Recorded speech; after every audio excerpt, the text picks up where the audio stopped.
Here's one common thing that holds many Christians back from greater spiritual maturity. And every single time we talk about this, people get mad, but it has to be said. If you're wondering what I'm alluding to, it's worldly and secular music. But you might be wondering, how is this holding me back from greater spiritual maturity? Because in order to get into greater levels of spiritual maturity, there needs to be sacrifice in your life. Because as we grow in spiritual maturity, you know what happens? We are sanctified and made holy as the Lord is holy. And a part of being holy as the Lord is holy is also being set apart and being different from the world. And for those of us that regularly listen to secular and worldly music, we're not being separated from the world, but rather we're indulging in it. But if you do these things, it also showcases signs that perhaps you still love the world and the things in the world. And the scriptures say that if you love the world, then the love of the Father is not in you. But one thing that you'll notice about spiritually mature Christians is that one big thing that changes is their entertainment. Eventually, after a while, they do not consume the same entertainment that they did before, right now just highlighting music. And let's also be honest, some of us listen to the most horrendous and horrid music while at the same time proclaiming that we love God and we seek to glorify and honor Him. But how can you consistently and constantly profess to love God and to be a man or woman of God, but constantly consume the things in which He hates, and consume things that regularly promote things that He condemns all the time? How can you consume things that consistently promote worldly, demonic, and fleshly agendas that are against the very things that you preach?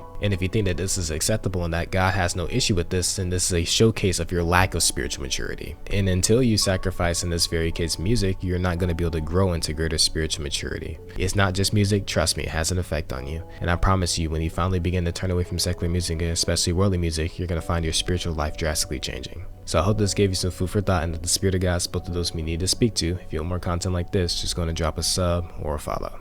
If you want to hear more teachings from me that are outside of short form content, I want to recommend you join my Bible classes every single Thursday at 8 o'clock p.m. Eastern on Google Meets.